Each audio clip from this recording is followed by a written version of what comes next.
Is basically to give us the opportunity to communicate questions and other items of interest from the Board of Board of Finance to the Board of Ed, and also to allow you to answer them. But you may not be able to answer them tonight. We understand that. We have another meeting scheduled for next week. And hopefully a lot of them can be answered by then, but what they can't be answered by then, we do have a couple more weeks where we can give you time to answer them. We will have a time for public comment at the end, if anybody wants to. Public participation, we call it. Let me start out by saying, I mean, one of the things, thank you for all the work, obviously, that went into this budget, but thank you all for taking the time to come tonight and to obviously do all the work that you do to put these books together. One of the things we are looking for this year, which is new, is a 3-year look at the budget and where it might be going in years 2 and 3 to give us some perspective on year 1. I understand that some of that is hard to do because you don't know what salaries are going to be when you have contract negotiations coming up. So I have a suggestion along those lines, and that is that you assume no change in any contracts and put the estimates together for fiscal year 13 and 14 on that basis. And what we're really interested in, because we can do overlays and assumptions on where contracts may or may not come out and we'll be right or wrong, you know, whatever. But what we're really interested in, you have stated in your public presentations and workshops that there are things you're deferring. Are some of those going to come back into the budgets in the 2nd and 3rd year? There are things that you've taken out that you know, maybe you have plans to put back in. So that's really why we're interested in years 2 and 3 and why we'd like to see those. I understand that that may be a difficult thing to have ready for next week, and I would not expect that to be something that we would need next week. You know, by even the middle of March is probably fine. To give you some time to do that. Right, Ken? Yes. I actually have one other question about that. What would I use as my starting point? As you know, I mean, we're at 5.3 right now. The low number that we heard earlier in the season was 0.8. Start with what you have proposed. What we have. Mm-hmm. Okay. That being said, we've had a brief opportunity to go through the budget books. Most of us have been involved in your workshops and listening to a lot of your preparation of this budget, so that timing is not necessarily detrimental, but I'm not sure how well prepared all the questions are going to be, so we may follow up after tonight with some additional questions. But that being said, I'll open it up to members of the board, to the Board of Ed, to make any comments. Sorry. Over eager. You'll be there very quickly. Sorry. I forgot. The members of the Wilton Board of Education, the superintendent, his staff, the principals of all the Wilton Public Schools appreciate the opportunity to discuss the Wilton Public Schools budget proposal for fiscal 2011-2012. Those from the central office administration and the principals represented here today have worked extremely hard on this budget and have continued to search for avenues to reduce cost. We on the Board of Ed thank them for their efforts and will continue to support and encourage their endeavors. This year's budget journey began in October with the school enrollment report that is the first step in the bottoms-up budgeting. The enrollment in K-12 on October 1st was 4,210, which represented a decrease of 55 students from the previous year.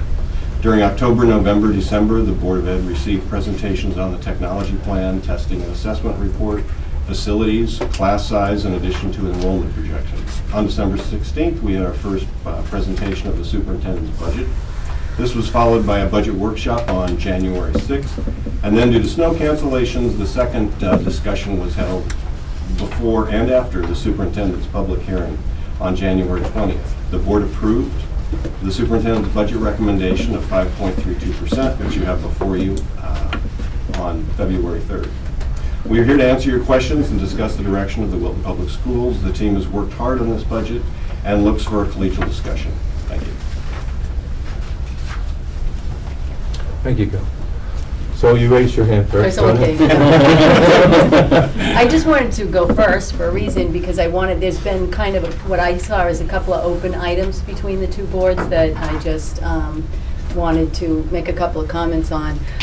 One of them was, we received it in letters, and it was in your guest commentary and letter to the editor, Gil, about just passing on the budget as is. And I just wanted, I would have had it with me if I didn't lose my power today, but I just want to point people back to the charter. And it's very clear, it spells out what the responsibilities are of the Board of Finance. Once we have our hearing, there's several things that we need to do. You know, we have to take into account what's said at the hearing. We have to take into account the letters. But one of the other things that we have to do is we have to come together as a board with a consensus as to whether or not there are savings that have been left on the table by both the Board of Ed and the Board of Selectmen. So I think that, you know, we have responsibilities. We have to do them. It's my intention. I can't speak for everybody else, but I think all of us plan to fulfill the responsibilities that are there. And I just encourage anybody to go and take a look at it. The other thing is there was there's been some back and forth about some information that was in the paper and then some comments about teacher salaries, and I just wanted to let everybody know that I sat down and had a meeting with Gary and Karen and Ellen and Ken, and we did go through the data that is on the Connecticut state website, which is a lot of people are pulling down that data. And so, you know, we went through it, we talked about the different things. Again, I would have shared some of that with you if I could have passed it along. But I think the consensus as we went through this is the information that's there, but like most statistics, it needs to be put in a context. And so when we were talking about the salary, some of the things that came up was that the Wilton teachers work a longer year than some of the other towns. And there were different factors that might account for the difference. Now, you could go through that with every town, and every town could probably give a story. But that was really the point I wanted to make, was that there are it's context. It's like that cost per student. It's, you know, it's as close as you can get, but you're never going to get to perfect. So I just wanted everybody to know that, and I will send the schedule out that we reviewed in that meeting. That was it. Okay, thanks, Lynn.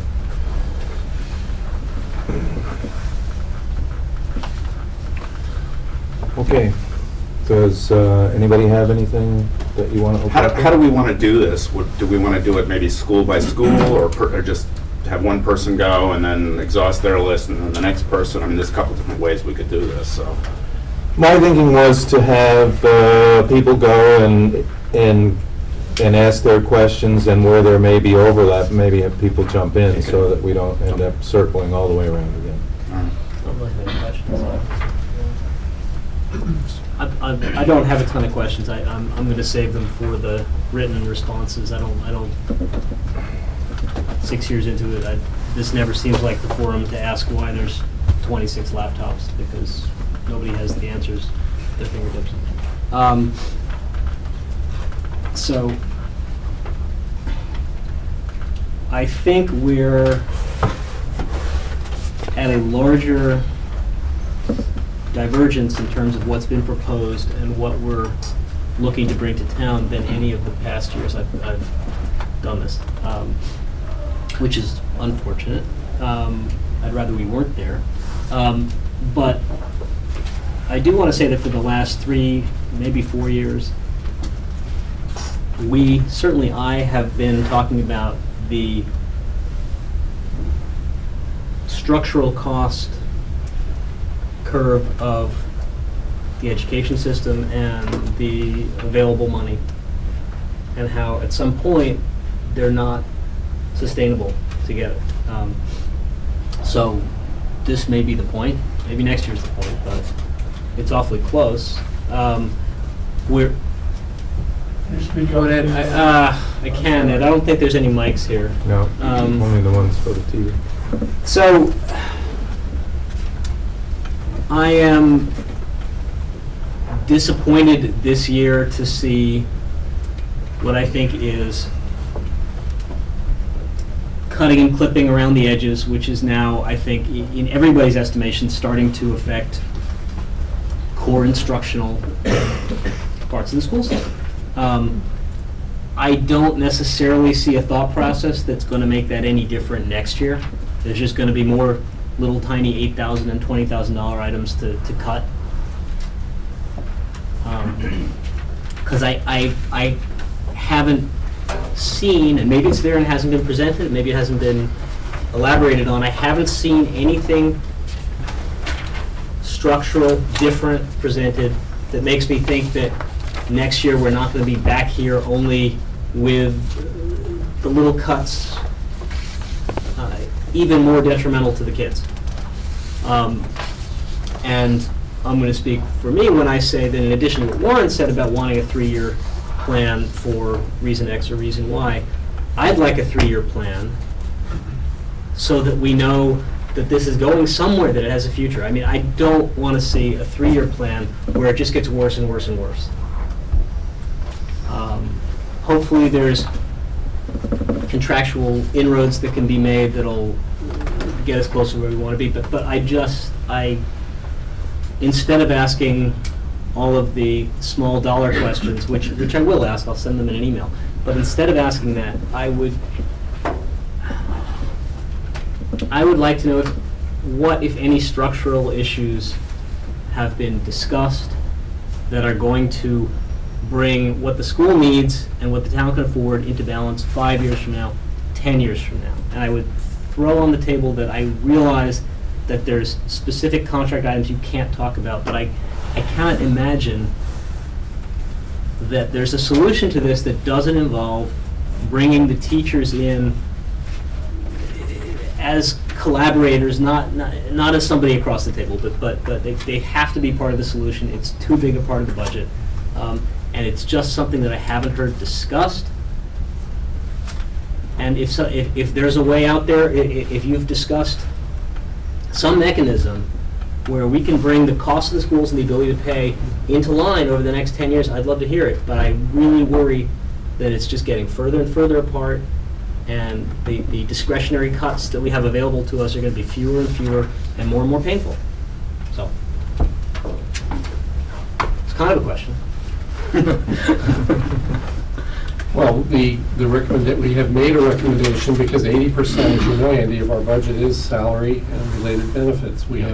Administration has made a recommendation to the board to convene, because it's not appropriate to talk in public about our strategies, as you mentioned, to meet with our council to discuss our next steps in that area, because clearly that's where the big dollars are. I think it's important to know that in looking at what we're doing, that there are some assumptions that we operate with, and I think that as you know, I think we have a demonstrated commitment to continuous improvement. I think one of the challenges we face in dealing, we're a caregiving in a sense organization, in a very big sense, of 4,260 kids, and that depending on the circumstances of any given issue, we can't always handle things efficiently, if efficient means cheaper and quicker. Because I don't think as parent, you may not, if you have an issue with your child, or any parent, you want to be treated professionally, you want to be treated carefully, you want to be treated thoroughly, Yeah, I don't think I used the word. No, you didn't, but I think that's always implicit in the question. I think that when we look at the cost savings, we also, the board has, and again, we recognize the different positions that we have on some of these things. I think we have to balance the cost savings against criteria such as the missions and values and policies of our organization, the requirements of the law, the capacity and the resources and time needed to accomplish whatever changes we're trying to bring about, the importance of best practice, the cost-benefit analysis of whatever restructuring we're trying to do, and the needs and expectations of the community. I think that, and we've thought a lot about this because we've had this conversation for a long time, and it's an important one. I think some of the restructuring that we do may not initially result in initial or long-term cost savings, but may improve quality. I think some of the restructuring that we're engaged in may not be voluntary. As you know, the mandates that we get that are often force us to restructure, the SRBI mandate being the most recent one that is requiring ever more costly and intensive efforts, labor-intensive efforts to deal with kids who are not meeting standards. And we also don't, and you're not suggesting this, we don't believe in changing for the sake of changing. Having said all that, I want to just kind of go through some of the things that we're doing, I think, that are more than just trying to tinker around the edges. And again, it's important to see if we can find some areas where we can make some significant savings. I think we're looking at in instructional practices. I mentioned the SRBI, the scientifically based research interventions. That's a huge deal. Fortunately, we don't have a large number of kids who fall into that, but it's something. It's one of the we have 128 different mandates. Gail and I were having this conversation, Ken, a couple of weeks back or a month ago. There's about 128 different mandates that we have. About 121 of them are either unfunded or underfunded, SRBI being one of them. But again, it's requiring some restructuring on our part. We're also required by the law to restructure the teacher education and mentoring program. Used to be called the BEST program. That has to be restructured, and there's training and costs associated with that. One of the things, and I think this is a good story, and it's not insignificant amount of money. I think Ann and her staff, Fred, Dr. Fred Rabczynski, who's the preschool director, and our early ESY, our extended school year program, Ann has really looked carefully at restructuring that to make sure that we are providing those services only to those kids where it's really a critical part of their individualized plan. So that's something, that's a big dollar item, and it's something that we've really tried to look at, making sure that is only offered to those students that truly need it based on their seriousness of their disability. We are another thing that we're doing that I think will add up over time, the use of the Power School software program that not only allows us to communicate in a paperless way with parents, it enables us, things like the hard copy progress reports are no longer going to need to be mailed. There's a savings there. And again, is it huge dollars? No. But it's, I think, something that will compound over time. Tim and his staff have implemented that at the high school. Next year, Middlebrook will take that on. So again, we're trying to push that forward. Some other areas that we're trying to restructure is we're trying to provide some of our training in ways that involves little to no money.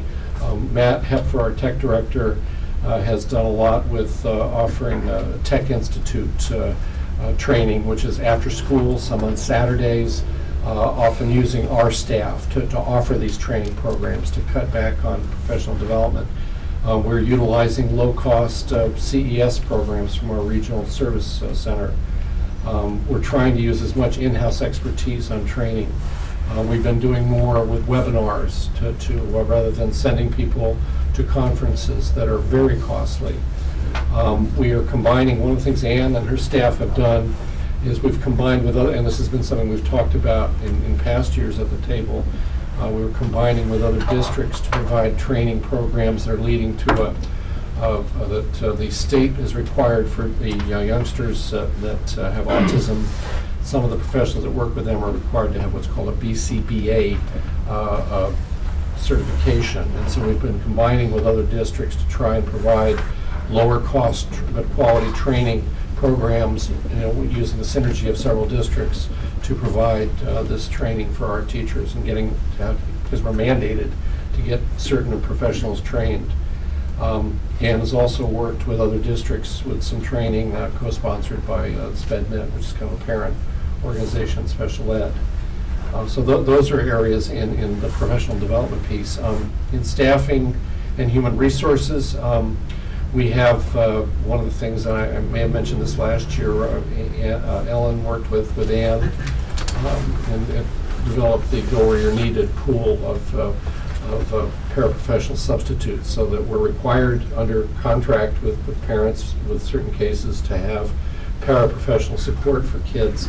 And when the para is out, ill, or away for whatever reason, we have now a pool of people trained so that the quality of the program doesn't suffer for the kids. We've restructured the organization of our special ed administration. We removed one administrative position from that. I think a thing that generated some cost cutting was the reorganization of Miller Driscoll School and combining the administrations into one. And there were, so we went from 2 principals to 1 principal. We went from we had 2 executive secretaries to 1 head custodian, so that there were significant savings, I think, associated with that change.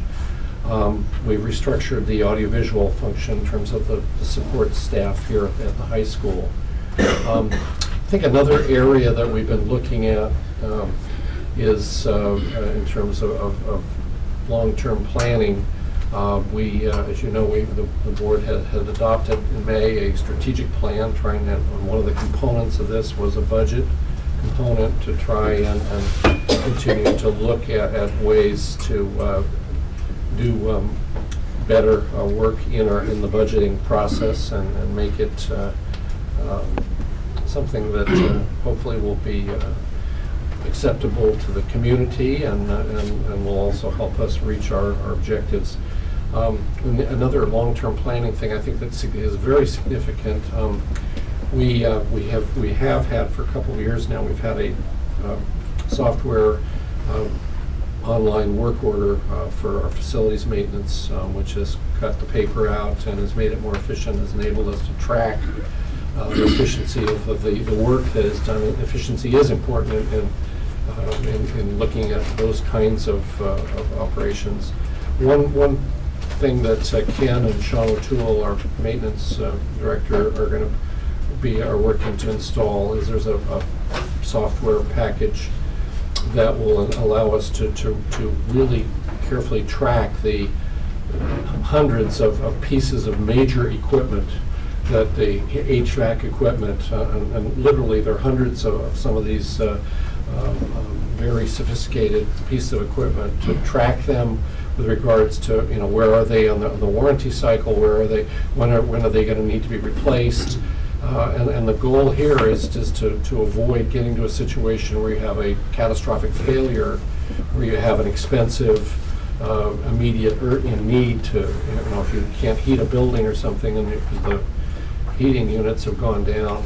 So I think that's going to enable us to track and also really absolutely have a dead bang record of when everything has been serviced. And I think to also it'll help to your earlier point about the long-term planning, because it's going to say here is what it's going to cost this many years out to replace. We project to replace the HVAC units on the Cider Mill roof.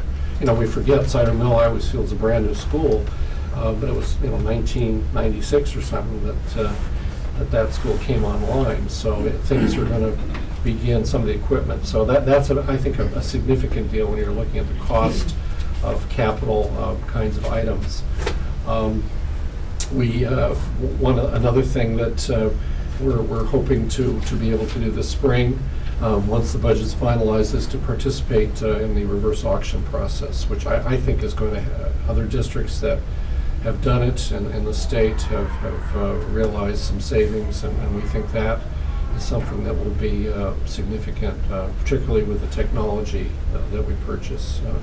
When you can get a big, get the vendors bidding against each other, the way an industry has done that for years, I guess, and the law changed and now allows us to do that. So we will be doing that. I think in the area of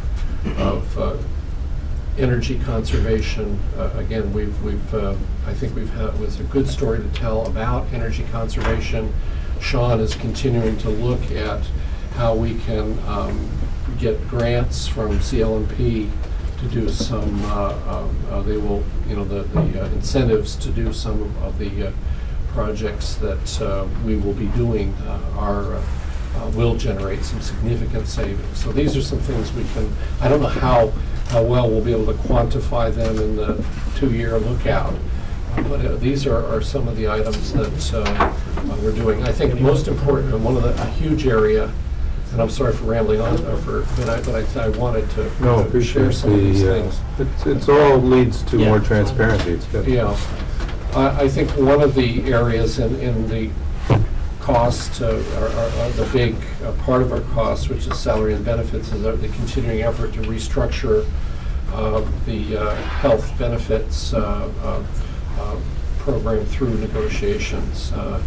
Not only health benefits, but I think one of the things that some people may not be aware of is that our last contract with the custodians group, which is, albeit our smallest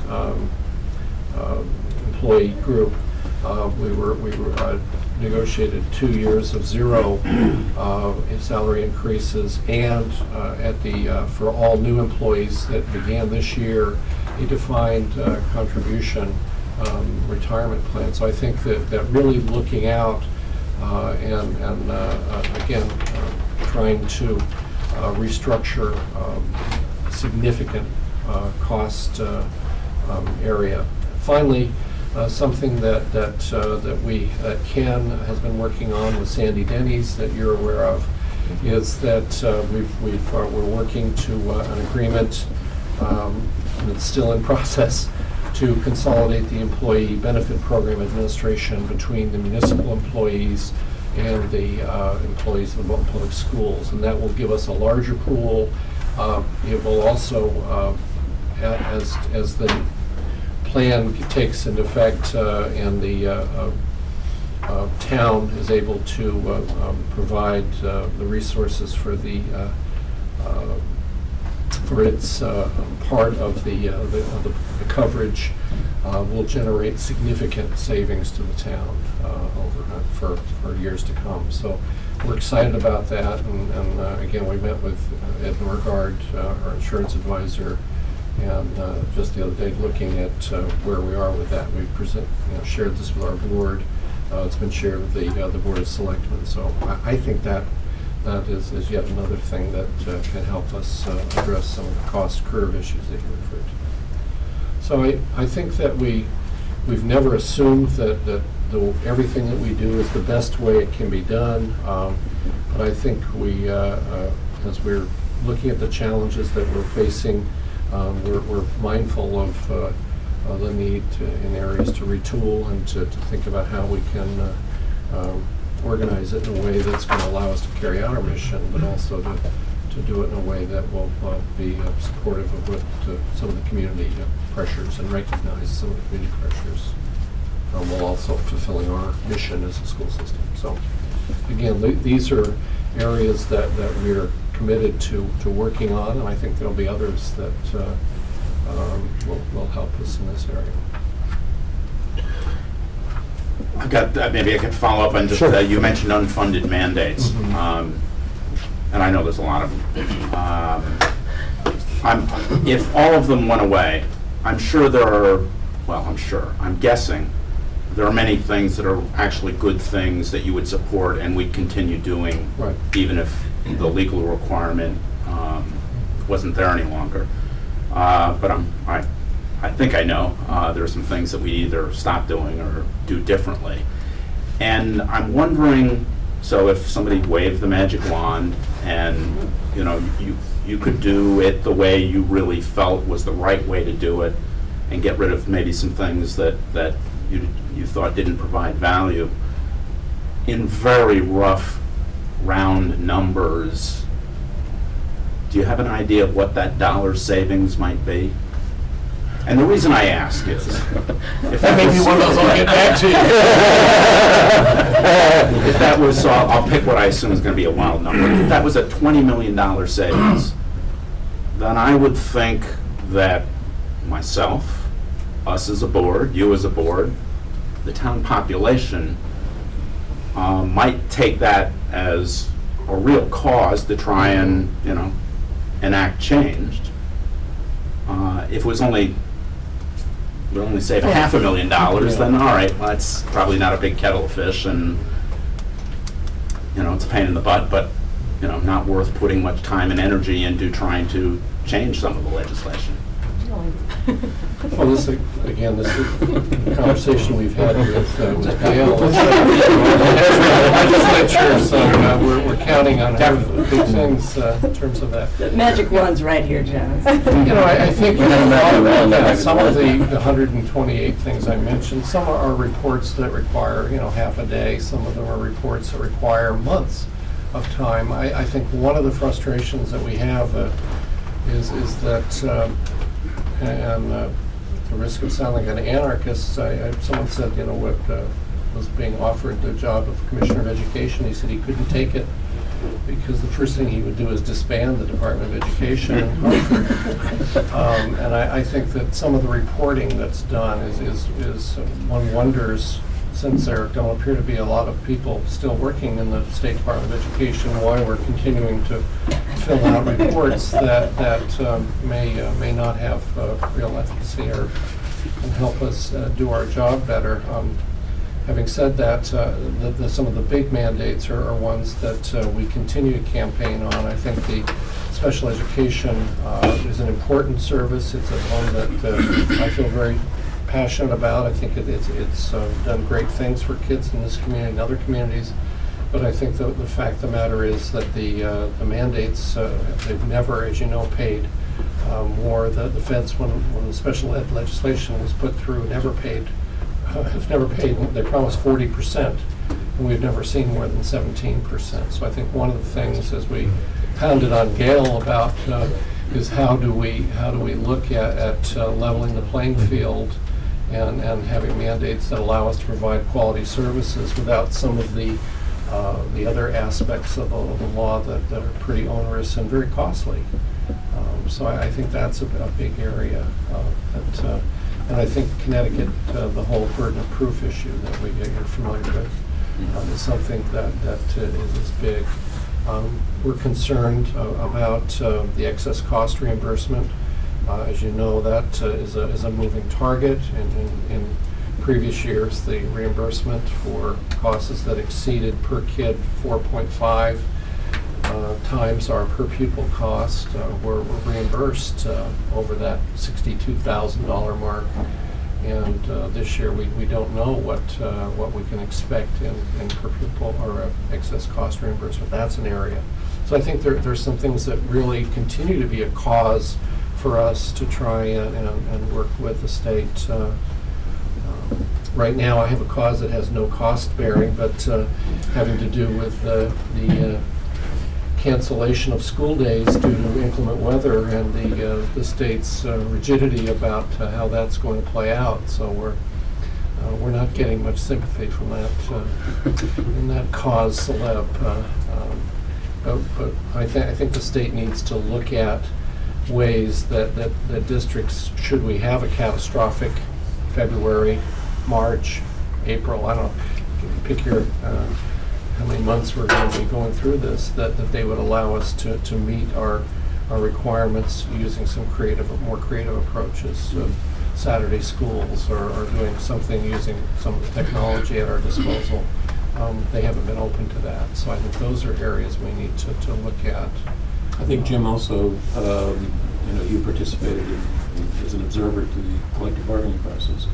I think the constraints that are placed on us as a result of statutory definitions of how that collective bargaining process works are at times are onerous, and while many of them may have been well-intentioned to begin with in terms of avoiding strikes and those kinds of things, they do make it very, very difficult for any board to negotiate, and you end up negotiating within a very, very narrow range unfortunately, that is defined by the arbitration process. Well, I assume everything is well-intentioned, no matter how silly some things might seem. I'm not sure that's all. Well, The ability to pay issue, the Yeah. criteria for that arbitration panels have used, that's a huge cause, because it really places an unfair burden on communities in southwestern Connecticut particularly, and that's long been something that we've been concerned about. Well, again, I would appreciate, and maybe not a little bit, the Yeah. top 5, the top 3, the top 10, and you know, just a round number as to what each of those, you know, we think is adding to our bill unnecessarily. Because I really don't know. You know, some of these things I know are burdensome, but at least just from a dollar standpoint, I really don't know Well, what I that think means. to Jim's question, there's probably some merit in differentiating between what is an actual mandate, as in special education requirements, and what is a regulation, like the way the binding arbitration process works, which is not a mandate, that's just legislation, that's just the process and the way it's supposed to happen. So if you're going through this exercise, if you're looking at what actually does inflict a cost, that is helpful. Well, we haven't gone through the exercise that I've shared with you, the information from the district that did. It's a cost in It's Bristol. the labor, no, it's Monroe. Monroe, oh, yeah. It Okay, was, I have but one from Bristol. it's the cost in compiling some of these reports that may or not really happen soon. And I think the frustration that we all face having data that's so stale. We go to all these reports, and yet a lot of the key information, Lynn and I were talking about this, a lot of this key information is 2 years dated because they wait until the audited budgets, the audited books have been done, so you've got a year delay right there. But we can do that. So, and I'm just looking for order of magnitude, so please Yeah. don't take hours and hours and hours doing deep calculations and, No. you know, just So you're not giving maybe a them little bit an more than a unfunded wing it, but mandate. So you're not giving them an unfunded mandate, you're No. Guess that's gonna come. So on the, Okay. so I went through this page turner called a budget book. And I'll start out by saying that that the degree to which I personally could find any fat in the budget is none there, frankly. I mean, I don't think that we could cut anything from the budget if we were to assume that this is the way we want to deliver services, because frankly, if in reading through the budget message and then the various foundational assumptions, we are in the manner in which we deliver services, we're starting to cut into the quality of the education that we deliver to our kids, my kids. I still have 2 in the system. So the reality is that this budget is about as bare bones as you could get, and I would even argue it's probably cut too deep already. My issues, and again, with the budget itself, is not necessarily the dollar figures attached to the line items, but perhaps the line items, and what we're choosing to prioritize as something we should be delivering versus how cheaply we can deliver it. And so I have some questions I'll ask. Yes, all these little tabs are questions, but I promise not to ask all of them. I'll save some of them for the email, but I'm going to focus in general on the preliminary pages that precede the line items, so I can just get a better understanding of how we're prioritizing, what it is we're choosing to include in the education services, and how we're choosing to include them as well. So with respect to that, there is a host of important items that are not included in this budget. I'm on the budget message page to start with. And again, I'm just going to ask a few questions, and I'll save the balance of those questions for the email exchange, because I'm certain there'll be no answers to a lot of those right now, because we don't have them all at our disposal. But with respect to what we're not including, can I get a schedule of costs for these? because we say we're not, for instance, we're not including the freshman mentor program, but there's a number attached to that. So for instance, for me, freshman mentoring would be an important program, even though I have a freshman in school, which means that I'll have no children to benefit from that. I could certainly see the benefit. So if I can get a schedule of costs for those items not included. Also, as it relates to items that we've taken out, such as freshman mentoring and sophomore mentoring, have we looked at opportunities for volunteers to pick that up, such that we wouldn't have to necessarily bear the cost of personnel, but we might look to volunteers to pick that up? We've got a wealth of individuals in the community. Some of them with regrettably a lot of time on their hand now, some of them by choice, with a lot of time on their hand. And that might be a way to maintain these services that we've cut, again, which I think we've cut a little bit too close to the bone, and not have to bear the costs associated with that. I guess that's a question I'll pause for in case there's an answer.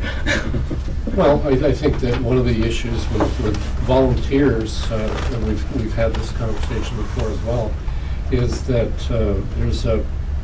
there's labor law implications for taking work that had been bargaining unit work and giving that to having that done in a volunteer way. There are ways there are also, when you're looking at something like a mentor program, there's also issues of reliability. I think one of the challenges, having served these kinds of communities my whole career, with wonderful volunteers, as you know, we have huge numbers of hours, 33,000 by our PTAs alone, is that volunteers are also do it on their schedule, and you have commitments with kids, and people's lives change or their circumstances, and so it's not as reliable. I think the other thing with mentoring and volunteers too is you also have some confidentiality, and there's training issues, and there's all sorts of other I think reasons why that's not something that you would farm out to volunteers, and couldn't probably. The actual genesis of that program was to have a teacher, basically, that may or may not be a teacher of one of the students, but that they would get to know them so that basically no one falls through the cracks. And that would be a person that the students could go to throughout their 4 years. Now, it never made 4 years, as made freshman and sophomore, never got further. But it was still developing a relationship between a student and a teacher, so you really need someone in the school system. That was the original intent. So it's more, so the program, and pardon me for not, is really about the extension of the relationship between student and teacher, not necessarily about the supplementing of the education of the child, as it relates to academics. Well, that's not completely. Yeah. I'll let Tim There's a Okay. wide ranging series of goals associated with the program.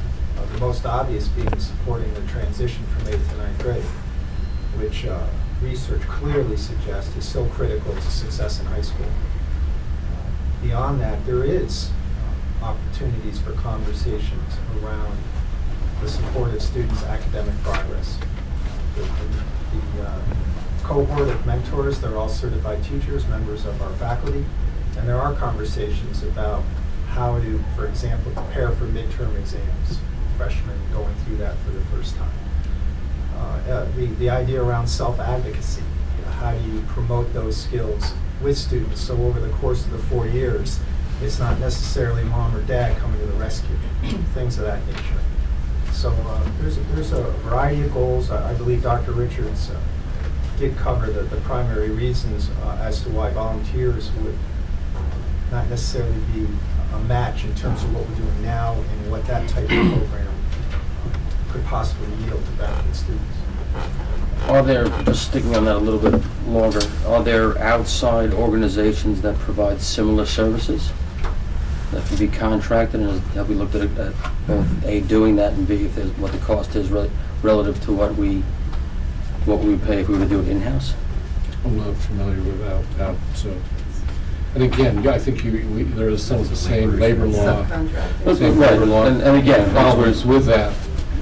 There's probably a host of that with many of the questions I'll ask, but we're also going into a bargaining year, and it might be an opportune time to bring something like that to the table that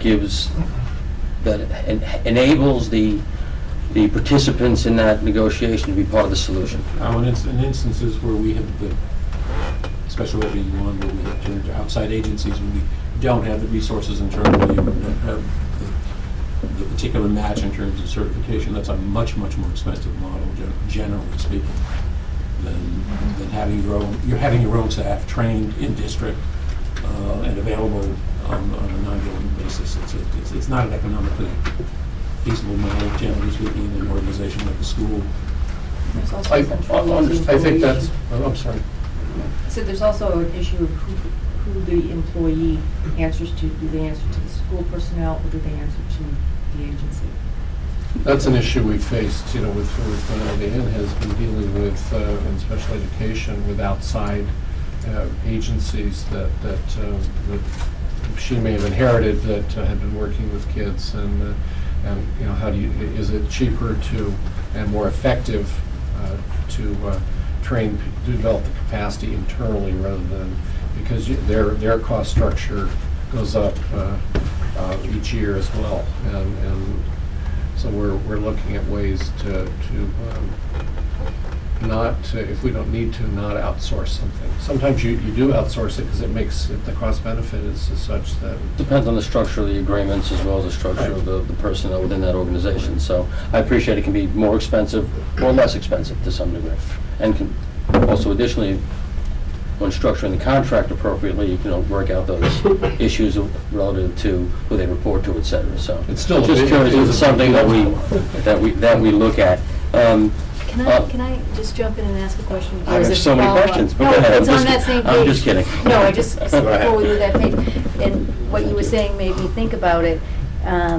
On the extracurricular activities where we've reduced those, is there an opportunity, even if the teachers do it independently, like there are summer programs that some of the teachers, or at least when my son was young, he went, that Mr. Meehan ran in the summer, and we paid for that. Right. Is there an opportunity for teachers to do that after school on a paid basis, or is that, where it's the same bargaining unit that is doing the program? Do you follow what I'm saying? It's the same deal, and I think that the pay structure is, I think there, Alan, I think the issue, we've looked at that, and I think there are the same problems, are there not, with having a program that our staff was leading and received stipends for, and then say, well, we'll just bring the Y in to do it, and you can't do that. No, I don't mean that you bring the Y in. The same teachers that were doing it and were getting paid by the district, instead, they do it and the money just goes directly to the teacher. You know, they get a check. They get to run the program after school as the teacher within the school, I guess is. Kind of on their own. On their own, Yeah. yeah. And so the job hasn't been given to somebody outside of the bargaining unit. Right. It's not done by the school anymore, but it's done by some people who were doing it before, and the money just goes directly to them, and, something on that idea. Or an extension of that, maybe seeing where we've at least reduced them, forgetting about what we've left in place for a moment. Maybe have we talked to the town about maybe Parks and Rec picking up some of that, or on their own, so that the school isn't contracting with them and thereby not obligated to the collective bargaining agreements in place, but the children are not essentially being forced to forego them because we haven't extended them. Yeah, the vacuum when you leave programs, or when you eliminate programs that we've done, does get picked up by continuing education, which is not part of our operating budget. It does, some programs, different programs are picked up by the Y and other groups. Do we, and I realize that the answer is going to be maybe, right? So, to the extent that outside organizations have picked up the slack in areas where we've cut, do we have a handle on what that list is and who's doing it? Well, the continuing ed publishes a catalog that's readily available. The Y does the same. To answer your question, though, I don't think we have a direct correlation list of, we dropped this, Right. and Y picked it up. Yeah. We wouldn't know what the Y necessarily is running because they don't have to tell us. No, I guess, but the reason for asking that is if we're making the statement that it has a cumulative impact, but somebody else is picking up the service. In fact, there may be a substantially lessened, if no impact at all, if the service is being delivered elsewhere and people are availing themselves of that.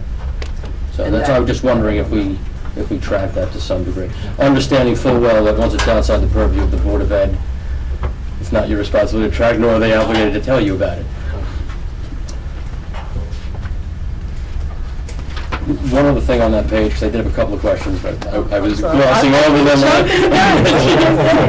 I've been stopped. I was going to put that in an email to you, and then she made me stay on that page. With respect to the increased class sizes, and again, affecting an overall cumulative impact, do we have metrics that show the impact of that, so that we can say, prior to having lost these services, this is what the outcomes look like, and post losing those services, these are the outcomes, so that we have a reasonable correlation of effect, so that the statement is less broad and subjective and more objective?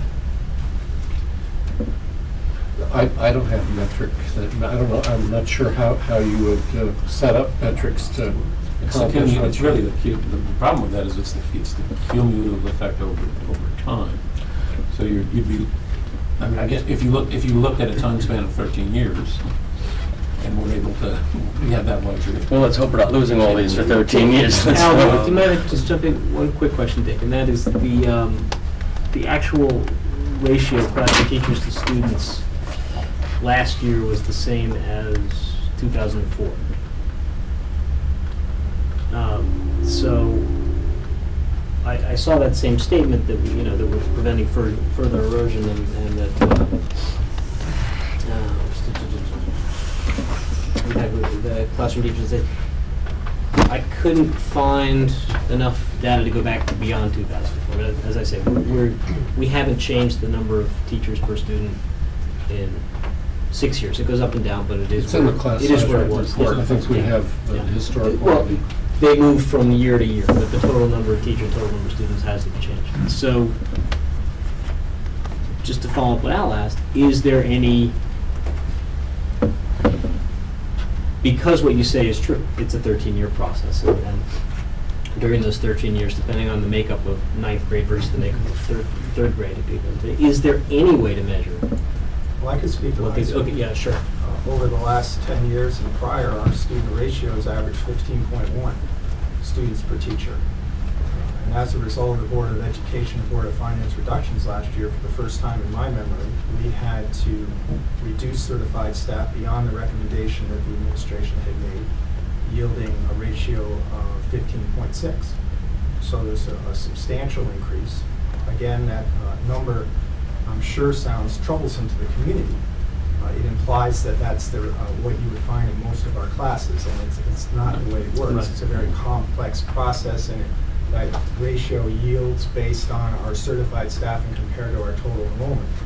But again, what we do is we look at our departmental class size averages. And certainly we have historic class size averages in mathematics and science, yielding, for example, we have a calculus BC class with 30 students. We have an AP physics class with 25 and 26 students. In the day, we would have had 2 sections of Calc BC and 3 sections of AP physics. So these are tangible outcomes. At the same time, to be honest and transparent about the process, our sectioning decisions occurred before the world changed, before this reduction occurred last April. So we made sectioning decisions based on past practice models.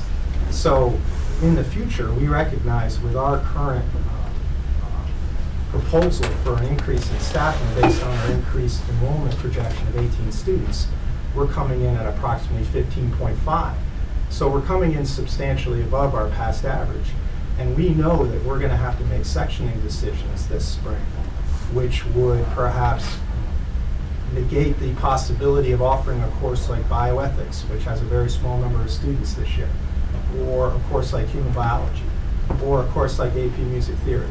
So we're going to have to section differently so that the FTE we do have can be properly placed into the academic core as a priority. So I want to be clear about the effect on the top range of our class sizes and on the bottom. Now, I don't know how that plays out at K-12, but at the high school, there's a significant impact on class size. Then let me rephrase. I mean, I know the BC Cloud course well. In order for the ratio overall to be the same, I'm sorry, phone. I In order, remember my faculty. it's actually my son downstairs in the auditorium wondering where I am.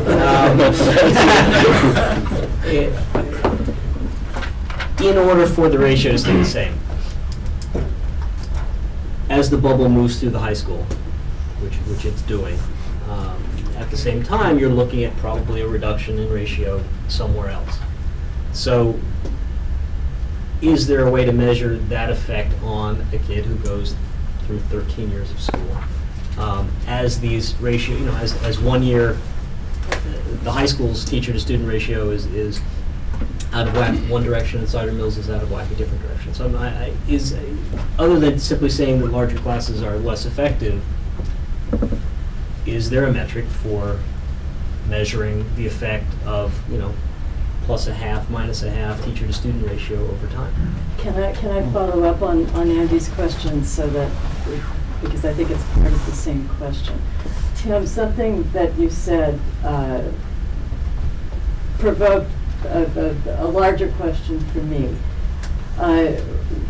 You used the word outcome, which is fine. We're talking about when you do certain actions that leads to larger class sizes or more sectioning, which, et cetera, which would have given you smaller class sizes.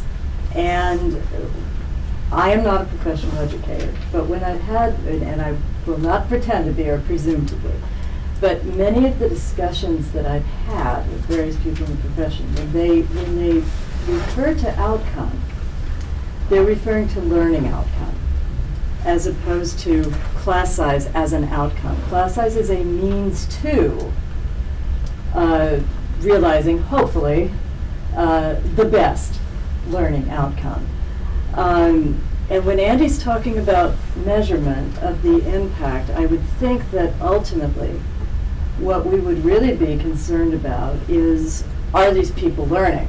And are these people getting the desired either performance results or competency results? And when you mentioned, the class size effect will sometimes occur in one of the lower grades and sometimes in the high school and so on, how do you see the effect all the way through on the kids? That would be the concern that I intuitively would be more interested in seeing monitored than just one of the means to that end. And I am not by any means in saying that trying to knock class size as something that doesn't count, because I know it does. But is there a metric, to your point, that focuses on the learning outcome of all this?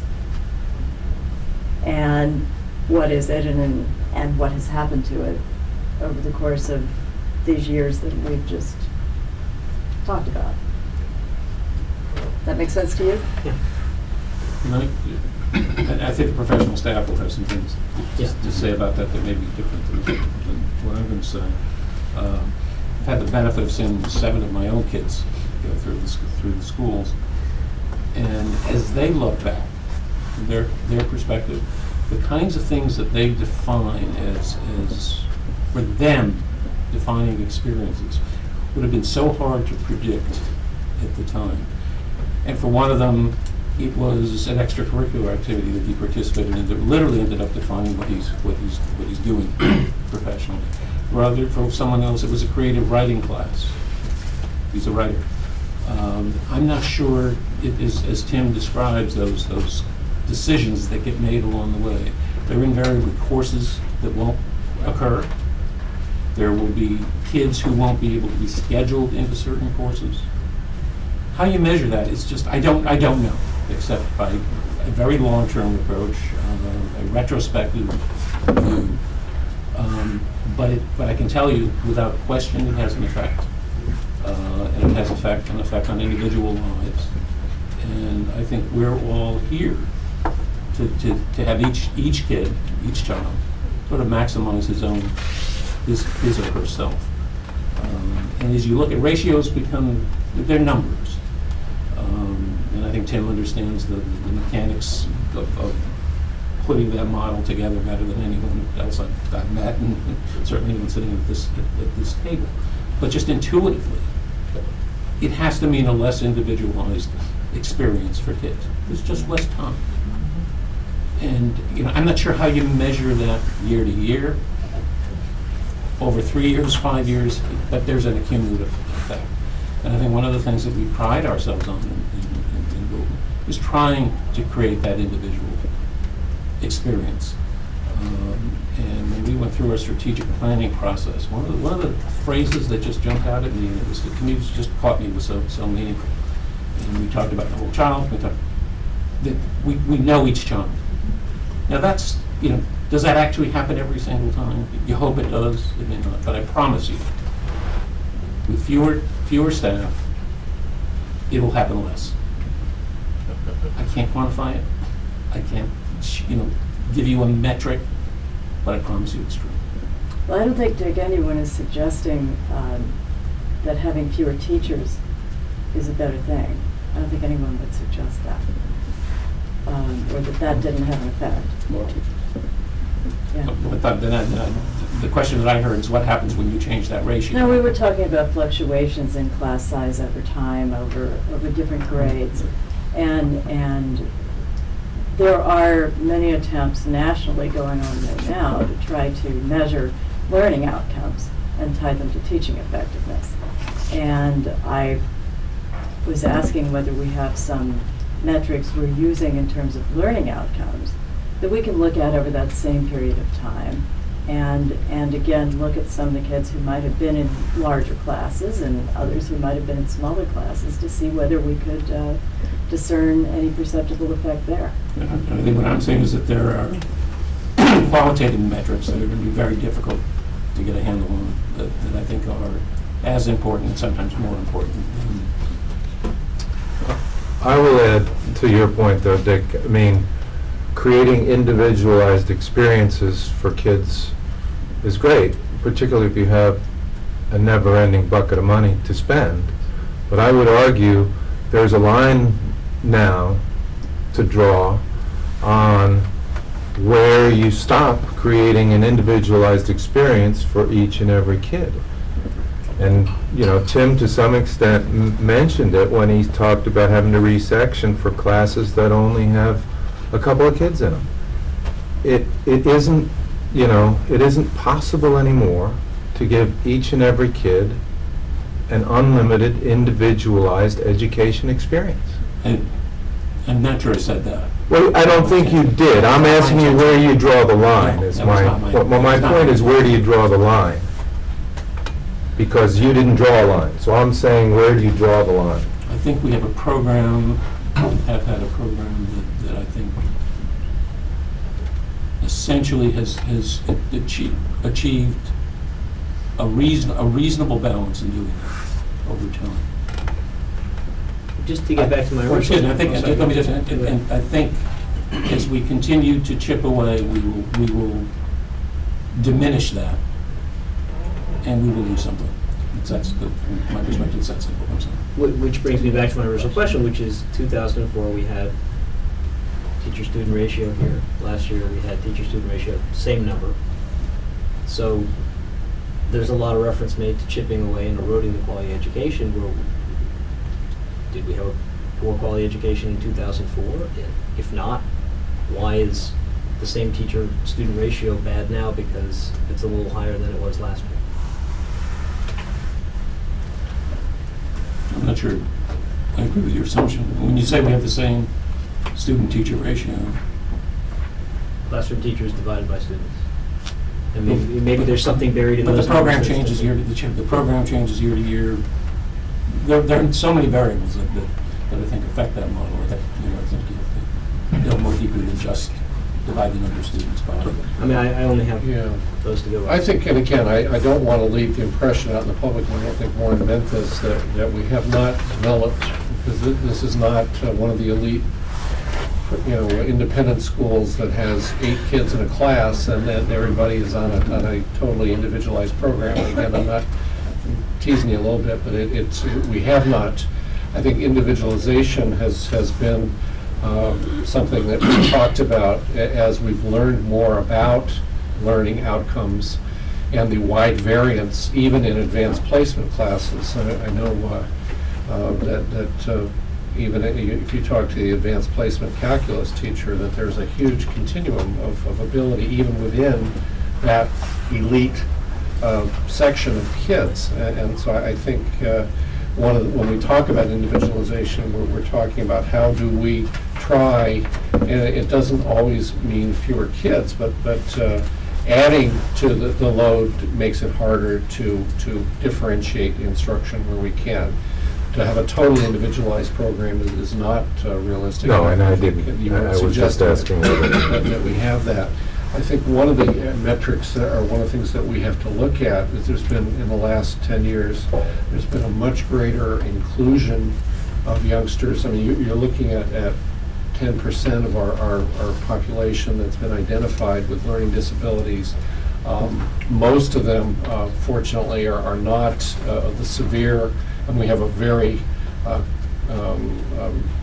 challenged group, but it is not the majority of youngsters in the 425 or thereabouts who are diagnosed. But so most of those kids are in mainstream classes. We have tried to, and we have tracked, and I think one of the stories that's an important story to tell, particularly from a father of one who had a child in that category, is the progress, the documented progress that we've made over time in their performance. And the numbers of those youngsters who previously were not making goal and who are making goal now. And I think it's a real tribute to the work that the staff has done with kids.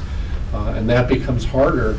I was in a class, a math class this year, observing a new teacher, a relatively new teacher, and she said, of the 26 kids in the math class, she said she had, I think, 6 or 7 kids with active IEPs, which are, as you know, individualized programs. Right. So that she was saying that the challenge with a very large group of kids is how are you going to try to meet the needs of kids. We've also, Tim has sectioned where you have levels 1 and 2 in the same classroom, and again, that adds to the challenge. But I think one of the metrics that we look at is how many kids in that group are making, and the lines, as we reported to the board earlier this fall, it's a nice trajectory. And that's something I think that we have concerns about as class sizes grow. It doesn't, and again, the other problem is the extraordinary variability of the cohort groups. There are classes that when Cheryl will say this is a group of second graders, they're going to knock the charts, and by you talk 10 years later, these kids are, and you have other classes that are more challenging. Unfortunately, my children were in classes that didn't seem to probably genetic cause and effect, except for one that got her mother's gene. But we do see kids, you have some classes where you have it in a year, as you know, 15 national merit finalists, and then you have classes that have 3 or 4, and you see some performance variation. So it's hard to make judgments. I do know though the other thing though that we look at is in the if writing, if the recursive act of learning to be a good writer and rewriting, and as the numbers of youngsters in an English class grows, or a social studies class, or we're trying to get writing in so many of the disciplines, what happens is that you see fewer assignments, fewer writing assignments, just because the grading load becomes impossible, not impossible, but much more challenging. So you tend to see less numbers of papers assigned. That's a metric that we worry about, because we want to see kids writing more in all classes. I think also, Gary, the larger the classes get, and this is anecdotal for a teacher, as a teacher, the larger my class gets, the more likely it is for students to become disengaged in the discussions that go on in class, because there isn't time to call on every student in a class period. So if you have a class of 15, 18 students, everybody could have an opportunity every day to participate in the lesson. You jump that number up to over 20, and I worry about classes in the 30s. those students, especially those students who don't like to participate, will find it very easy to sit back. And participation is not just writing assignments, but it's also verbal on a daily basis. So we have to really be aware of those students who are becoming less engaged in the everyday lesson. The only other comment I would add, since the question started with me. What have we done? And I say this at some risk because certainly my faculty might be disadvantaged by the comment, and that is we've reaped the benefit at the high school of the K-8 experience. So look, as we face these challenging times and we may have to make complex decisions about class size creep, we recognize that it's not, you have to protect K-5 in terms of the development of literacy skills. It's essential. It plays out at the high school. So I also want the Board of Finance to recognize that it's quite strategic that the high school took a greater hit than K. You know, Andy's not here to hear that right now, but we have to be very careful about differentiating the class size question at different grade levels. I do want to be clear that I wasn't suggesting in any way that class size wasn't important. I mean, because I've had the experience myself, even though it's a little different at the college level. I had a class go from 19 people, the next time I taught it, it was 30, and then it was 35, and then it was 40. Believe me, those 40 people didn't get much in the way of writing assignments. Well, you've asked the essential question. So we can talk about the numbers and how there's been a shift. I certainly wanted the public to be aware of the fact that we did lose 2.9 teachers last year as a result of budget reductions. So, you know, I wanted to make it very clear that that's not around the edges. We're into the classroom. At the same time, the follow-up question, which is necessary to answer to those of us who are professional educators and others, is to provide you with, to the extent that we can, a rationale as to why class size is so vitally important. And we have our talking points on that. And that's, you know, your point around learning outcomes, the extent to which these class size decisions do play out over time is an appropriate question. We're obligated to try to provide our response to that. well, and I think, and I appreciate that, but I think that's why we're so concerned with not discussing, how should I put this, with matters that are not related to having an impact on the number of teachers. That are there other things that we can look at? And I think that that's where some of, and I don't want to speak for everyone on the board again, but as you didn't, but there are other areas perhaps that I don't think anyone wants to focus on. How can we cut more teachers? That's the last place I know I personally would want to go. But there are some other subjects.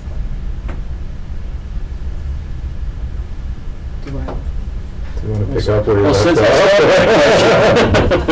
off? I'm glad the heat was taken off me, though, so I appreciate that. Just running down a few more pages in, if I might.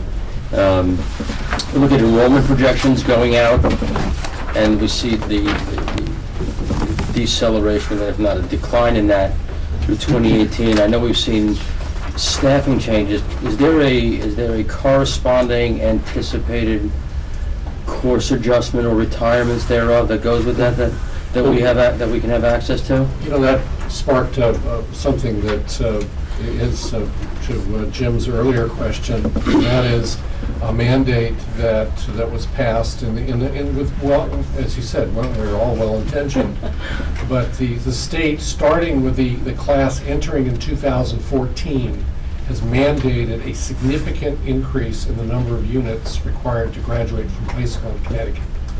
That will have that will have implications for the budgets because those kids, starting in 2014, which will be here before we know it, going from, was it 20, 25. 23 to 20? 23.5 to 25. To 25. So you're looking at several more courses that every child is going to need to take. That was the race to the top reform bill, right? No, it's You're the talking about the state- one it's from the last state- spring? No, it's the State Board of Education requirement.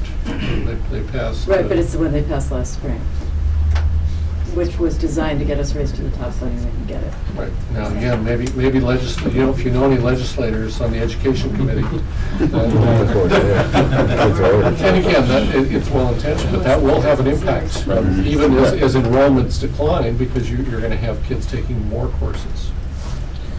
But just again, to stick with that for a moment, I appreciate that invariably we're going to have to, I guess first we have to get to a point where we're just delivering the minimum courses before we expand them or at least retool them from where they are. So having said that, with the decline in enrollment and seeing the decline in staffing, is there a schedule of corresponding course retirements anticipated to go with that? What we've done is, as I would assume, Tim, as Tim mentioned, is that we will be looking very carefully at the sectioning decisions. Courses, if you, one of the fears that some of us have is that as you kids have to go somewhere during the day, and if you start saying our kids, as you know, take more than the minimum number of courses, and what happens in some school systems, and I hate to see it happen here, is that you end up with kids in study halls because they have to go somewhere. Right now, my kids would love to get their homework done in study hall, I'll tell you that, because they hate doing it at home. But it's not, our kids, a lot of them have taken, more that, it's not uncommon in some places, having, as a refugee from California, I can speak to the fact that you had kids that are leaving school every day because they had finished, their minimum by noon. And I think that at a time when they should be preparing for the most rigorous intellectual experience, that was a very different orientation. And having had a second semester senior, that's not an easy challenge to begin with, even with one as capable as you had. But that's a fear. But will there be? So I think there are going to be. I think we'll have to look at a lot of courses and look at the breadth of courses we'll be able to offer as you shrink in size. It's important to, if the focus is on the high school, it's not until 2018 that we actually get to enrollment numbers that are below where we are now. I wasn't focusing on the high school, so I'm not attacking the high school. I'm simply saying From we're a going to K-8 see perspective, you declining can enrollment. commensurate drops based on ratio of teachers to students. At the high school, we're successfully retiring courses. We're unsuccessfully able now for a third year get new courses into our program, which is impacting our ability to provide a state-of-the-art, cutting-edge high school program. So, we'll phase out our French program starting in 9th grade due to economic considerations. We'll phase out our Russian program due to economic considerations. We'll phase out our faculty mentor program due to economic considerations. We'll make all those hard choices. We'll also, at the same time, for the third year running, not offer new courses. We had a parent last night at our open house for incoming 9th graders question why we're not offering comparable programs to our neighboring towns. These are the anecdotal pieces of information that concern me greatly as a high school principal. The impact of a decreasing enrollment environment at the high school level would be that you would get into these undersubscribed courses that wouldn't be offered. But again, I don't envision that happening until after I retire. Tim, can I follow up that, because you touched on a question I was going to ask you, is do you have, what is, if I were with a high school 9th grader and I'm moving into the area and I looked at all the different high schools, where do we stack up in course offerings? Well, I think, in general, and to be fair, I think there are things that we probably offer that other high schools don't, and vice versa. Okay. I think the primary area of concern that we've been discussing recently a great deal has been in the area of world languages. The question of Mandarin, for example, has been on the docket for a while. There's other issues that come up in reference town comparisons as it relates to technology and other areas that are of concern, but I could certainly research that in greater depth and try to give you more specifics about that. Yeah, that's information that I'd be interested in hearing. I also want to note, and I think I understand the reason for this, I went through and was looking at class teachers and their assignment in that class size book, and there were a number of independent studies. Right. And I couldn't see where that lined up to the teachers' hours. So are those things that the teachers are doing on their own outside of their they Yes. already had a full schedule of 5, There's- so. With two exceptions. The wide range of independent study projects that you see as part of that staffing report, students are pursuing an area of interest and then trying to find a teacher on our faculty who'd be willing to support that out of the goodness of their heart. Okay, that's what I was So that's wondering. going on. Yeah. Again, the two exception areas would be the work of Max Gabrielson Right, in our agreed. brief program. Yeah. He's working with a cohort of 35 students. So that's a compensated position. He does do that. He meets with these students during their free periods over the course of their entire day.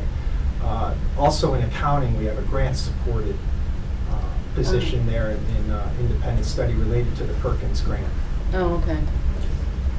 I was All impressed. the other independent studies are non-compensated. It seemed to me that it was a much higher number than, maybe prior year's class size that I had looked at. It just seemed like there was a good amount of that activity that was going on, which I thought was very impressive. Well, it speaks to the interest in our faculty members in helping students pursue their interests. That was nice. Must an independent study be led by a teacher, either legally or any Yes. otherwise? If they want to be awarded credit, from an accredited high school, they have to have a certified teacher sign off on the learning outcomes. Tim, could you just talk a little bit about some of the creative ways in which you or do manage class size, for example, alternate year offerings, how we do some of our language programs that help reduce staffing requirements and still allow Well, the us- first and most obvious way is through multi-sectioning courses. For example, the infamous jewelry course, which I've heard so much about. I'm not sure the public realizes that we're offering 12 courses in one section. We have 4 levels of jewelry, 4 levels of crafts, and 4 levels of sculpture offered to students. So the class size in that particular course is 19 currently because of all these different options. So one way we get to this is we take undersubscribed courses and we multi-section them. We put multiple courses in the same classroom, and the teacher needs to differentiate. Mr. Duval alluded to the other technique, which is to alternate courses, offer every other year. Our AP Music Theory, which looks like a low number at 10, is offered every other year, for example. We've gotten, and I think this has been a philosophically driven approach, but we've looked at strategies to create more inclusive learning environments where we actually have students within particular academic course areas that are in the same class due to at different levels. So you have a freshman English class, for example, with students at a level 1 and a level 2. You'll have a chemistry class with students who are in a level 1, level 2. That's happening across our program.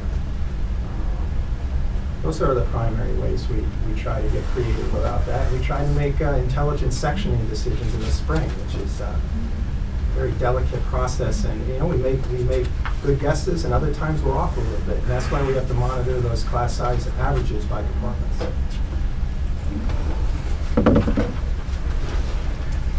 Only a couple more.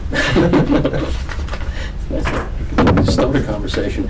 On the other cost-saving measures, we talk about the bidding out for the transportation. I noticed that's $2.8 million budgeted for this budget. Are we, in terms of is there a state requirement as to how long regular ed and/or special needs need to be on a bus? And is there a way to find savings by extending that length by 5 minutes, 10 minutes, whatever the case may be? Or are we legally obligated to how that's done? It's just such a large number that even a 10% reduction could save a class. I believe we have a board policy that's 45 minutes for all students maximum. And I think there is a state reg, but I will verify this. I think the state reg is no more than an hour. But I We will have our double. start times. And we have an issue with start times. We only have Tiers. 45 minutes between tiers. So we have 33 buses that have to turn around and redo their route 3 times. So we have 7 to 7:40 for the first round, and the next kids are in school by 8:15, and then the next group by 9 o'clock. So we don't have time to expand our time on the bus because of our bell schedule and our start times. So start time, so essentially policy is what's dictating that, or is it a state, you said it might be a state requirement? Well, there's several things that are But operational. start times and, The start is time essentially a is policy driver, as well, yeah. right? So Start time is. so- A limitation. Yeah, Because because we it's a also have policy. under The policy, school we we don't- changed it not long ago also, so to the extent that it's a policy. Well, it's been 7 years. now. Has it been that long? Yeah. I think my wife's still complaining about it, so. But to the extent that we control that, what's outside our control, i.e. state statute. I'll verify that for sure. Okay. It's just such a large number, I was hoping we could find something in there, maybe. Almost done.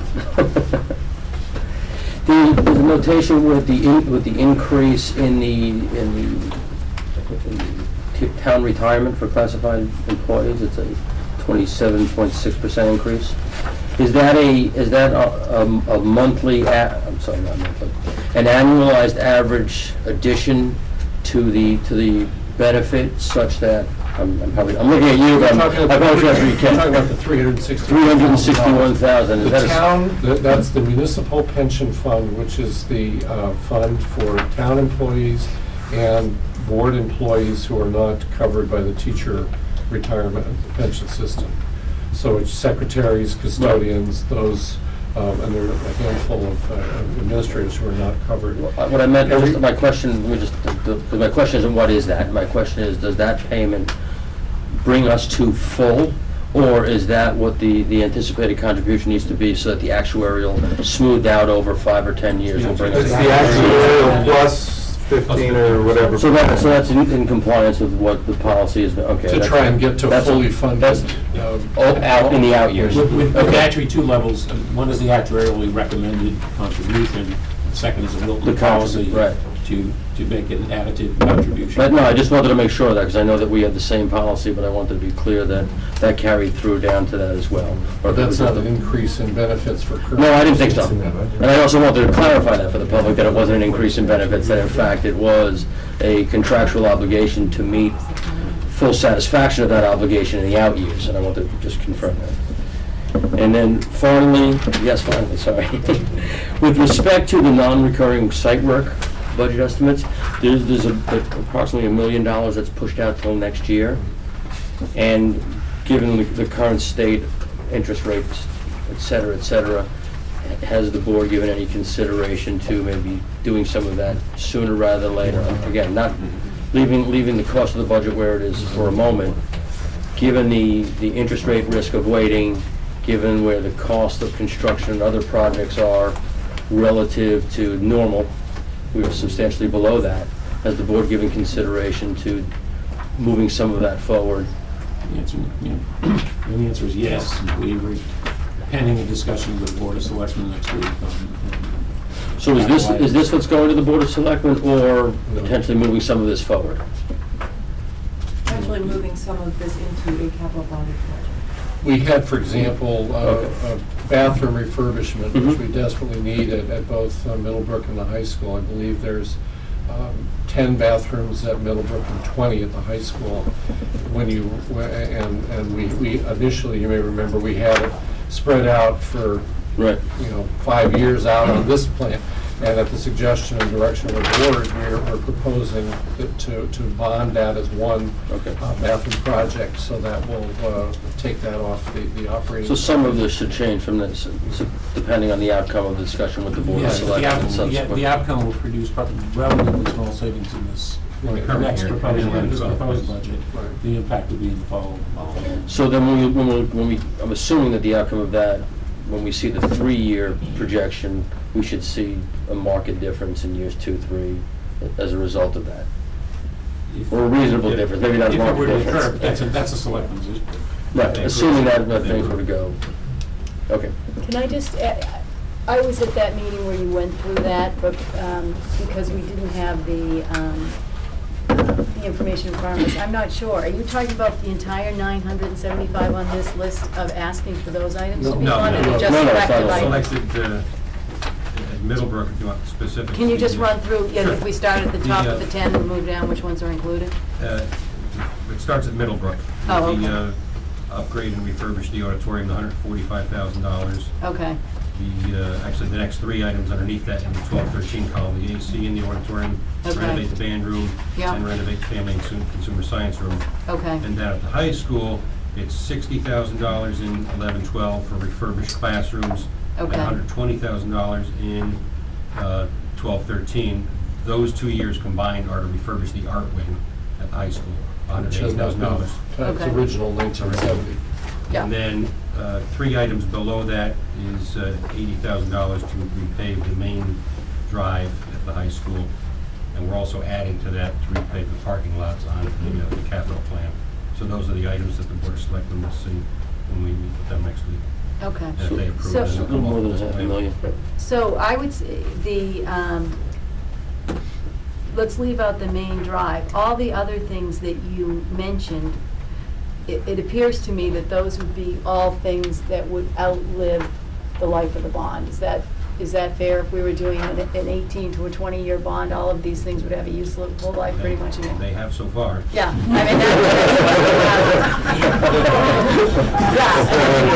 I mean, I thought the answer was yes, I didn't know why you were hesitating. That's a proposal for 35 years. Well, that's okay, I don't have an issue with that. The paving, how often do you, I mean, in the town doesn't bond paving of the roads because they're on a 12 to 15-year cycle. How often do you repave the drive? I don't know the answer to that, I'd have to find out. Okay. It hasn't been done in the 8 years that I've been here. I don't All know. right. That's the only question you're gonna get from me when it comes to the Board of Finance, because, as I've said over and over again, I don't wanna bond anything that isn't going to last at least as long as the bond. And it seems like that's the only thing that could be a question for the schedule. And sticking with that as well, isn't that repaving a town obligation? Isn't this town property to the extent that? Should be. And then, because all the buildings and facilities are town properties. Having said that, isn't that town property and shouldn't that be rotated in the schedule accordingly so that DPW paves it? And so it isn't bonded at all? Where is the camera? Yes, I'm talking to you, Bill. Go for it, Al, go for No, it. but seriously, it's an $80,000 paving when, if it were rotated into the schedule, it would be paved with all the other town roads. It seems, we don't bond for the town roads, Good question. Yeah. so why would we bear the interest burden of that? Well, but I think It's the same, it's there are several items It's not the that, same, because we do no, what that. I'm saying, it's the same taxpayer dollars in terms of, if we do it on an operating basis, if Well, we bond it, typically, it's done as part of the overall OpEx, and we don't notice any variance in that. So, when you bond it, we will pick up that variance, quite literally. Whereas if it gets rotated in the schedule with DPW, that's a sunk cost in an already bare bones staff. So the town wouldn't notice any difference to having that paid by the town, where an $80,000 plus interest bonding, we would notice. I would hope it would also effectively be cheaper to have the town do it than to go out and hire Consi- yeah, someone. totally, I think it would. It should Well, be cheaper. that may be one of It should the- be cheaper. I'm will be a assuming the discussion town would do point. it regardless of who pays it. Oh, no, I'm not even saying who pays it. Yeah. The concept of having Right. But the town employees doesn't right always there. pave the roads, for example. Right, they do subcontract. Yeah, they do Weld that. and Hill, Right. which is not 106 anymore, so it's not state property, it was No. done by and then it may be a contract. combination with. Yeah, I guess the town whatever kind of works out. addresses the drainage issues, Right. Yeah. and Yeah. Maybe we It's can work ask, for some. maybe we should Well, ask the Board of Selectmen, since that's part of. Well, it's gonna be on the cap, Yeah, on capital, right, so. okay, so in either way, I think that should be addressed to the Board of Yeah. Selectmen. But, So just help me find 80,000. but, I believe there are several items that are really school expenses that the town pays for, and there are several Yeah, things Yes. vice versa. Yes. That's that right. are town expenses that the school picks up. I don't know if you want to get into that bag of worms about, well, we think you should start paying for Look, this I wasn't because laying I blame. suspect there will be a comeback. I wasn't laying responsibility and blame. I'm simply saying if we've got staff that does it now, and this gets included in its rotation, we will see a difference in cost. I As a matter of fact, we'll say- suggesting No, forgetting. changing who pays for it. I am, but only by the nature of who does the work. The only difference in who pays for it is zero, because the Well, yeah, taxpayer yeah. pays Pays for for it. it anyway. Right. Yeah, the point is, what's the cheapest way to get it done? Hire an Exactly. outside Right. firm or Exactly. have the town employees do it? And historically, we've always had that, we've had that discussion back Yeah. and forth between the three boards. And if you do it every 15 years, you know, you're not talking, you know. Right. I think my state's on an 18-year cycle. You think I don't think they do the road on Middlebrook Farm Road to get back at Board of Finance members, but I don't know. Kidding. Sort of. Bill Brennan's road is the worst. All right, I'm done, You done? Okay, good. for now. Fine, yeah. Yeah? Okay, I will not go painstakingly through this blue book, particularly since we're already at 10 after 9.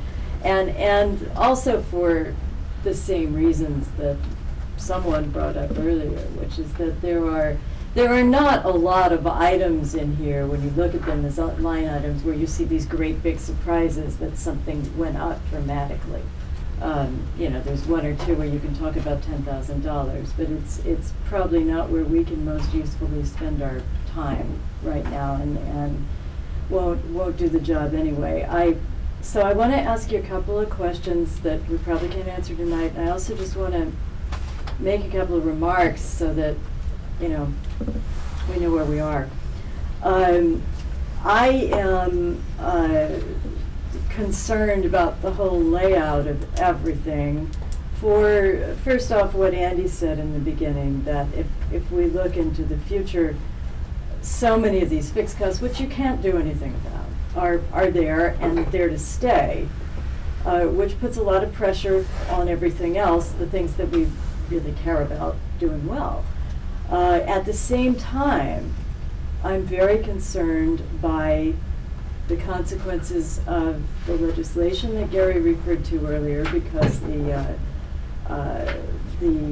order to compete for Race to the Top, the legislature was forced last spring to pass some legislation without knowing whether it would get the funding for it or not. And there was no possibility of putting a clause in that said, we're not going to do this if we don't get the money. In order to compete, they had to say they'd do it whether they got the money or not. So there are some requirements there that are new. And there is also a very high degree of uncertainty right now over what's going to happen with our regular ECS funding and the special ed excess cost reimbursement. We don't know. Now, we'll probably know a little more in the next few weeks, but we don't know. And I do have a feeling that there'll be some pressure. So it may look worse than it does now. It may not. You know, I left my crystal ball at home, and I apologize for that. But we have to be conscious of that there may be some pressures on our assumptions that we haven't been able to take into account yet, because it's all very uncertain and we don't know. That said, there's something that I think would be helpful as we all look over all this information. It may just be in the presentation and I didn't find it, or it may not be there. And we've got the 3 categories of employees, and within certified, we've got teachers and others. One of the things, besides not having maybe all of that clearly separated out, although I think Lynn's new schedule that she put together with you, Gary, does that, benefits are elsewhere. And I can't find easily presented the matchup of benefits with salaries to show what each category and what each job title is actually costing. And I think it would be very, very helpful to see that. You know, if we say we have X number of clerical employees, we know what their salaries are. You've shown us that very clearly. but we don't know for each of those if we were to add or decrease positions, what would that really mean? So I think if there was a salaries and benefits schedule that you could provide per employee and even per category, it would be extremely helpful to everyone. And I don't know if that's possible, but it's something that I would ask if you could. Another couple of things that are, well, there is a question in the question and answer document which explained very well how most of your contracts you do review as often as possible. And there's some really good results from that too, by the way. I mean, there's, yeah, I want to compliment you. I mean, there are. And that's a good policy, and it's delivering results. And I would just say that if you really could do that with all the vendor contracts, even if you end up making no change. Or at least speculate on what that might deliver if you did it. I think that would be, well, the only right way to go. There's a question in here, question 9.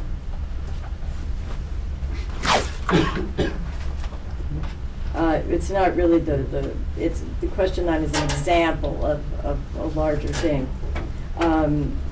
The question is, just so that it's clear what I'm talking about, now that we've recently implemented new financial HR and Power School programs to help automate the back office, what efficiencies have we gained? What future enhancements can we implement to reduce costs? And then you provided a good answer.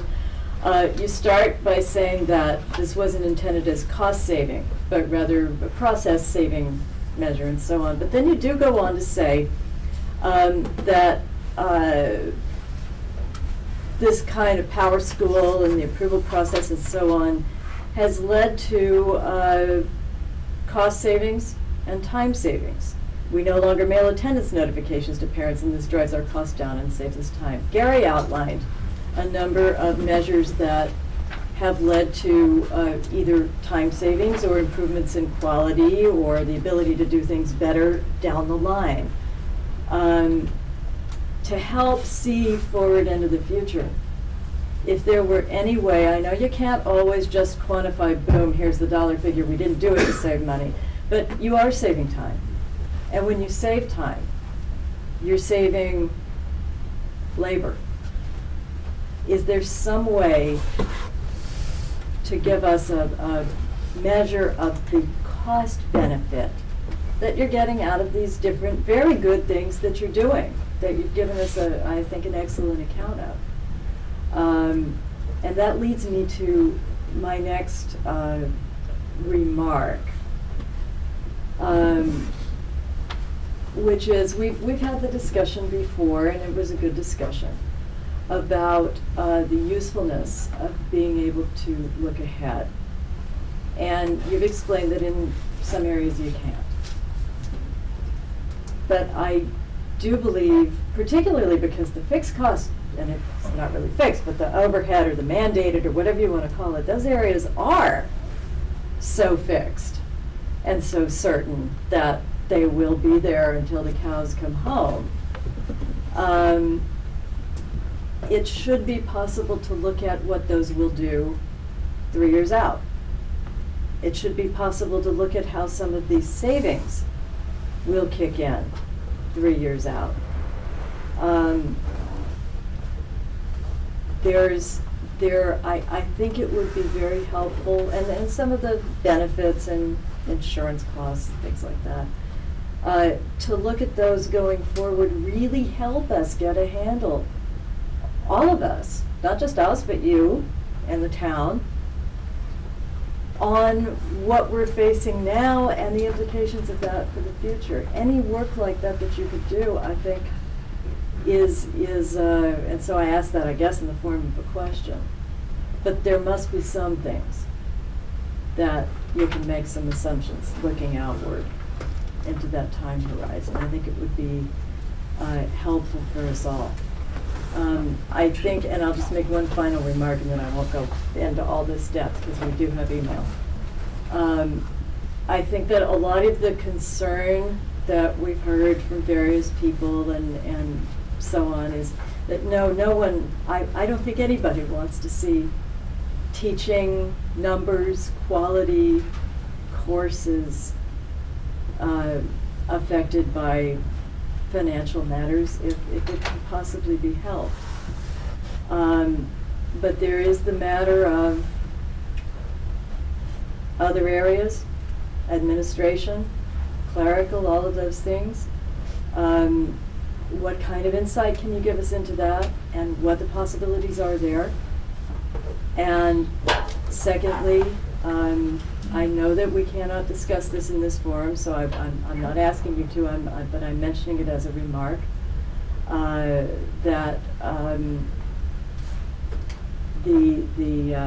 once again, the thought of approaching the teachers so that all of them can stay with us is something that, again, your insight on what can be considered would, I think, be very much appreciated and probably fruitful.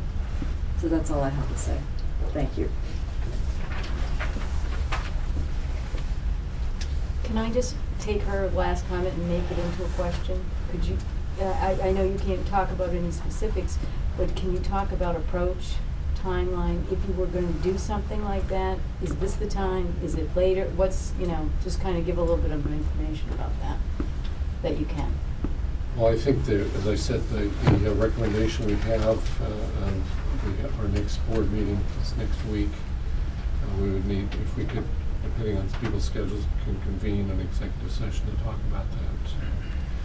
It's something that we want to talk to our board about. I think our board would like to have that conversation. So. Okay.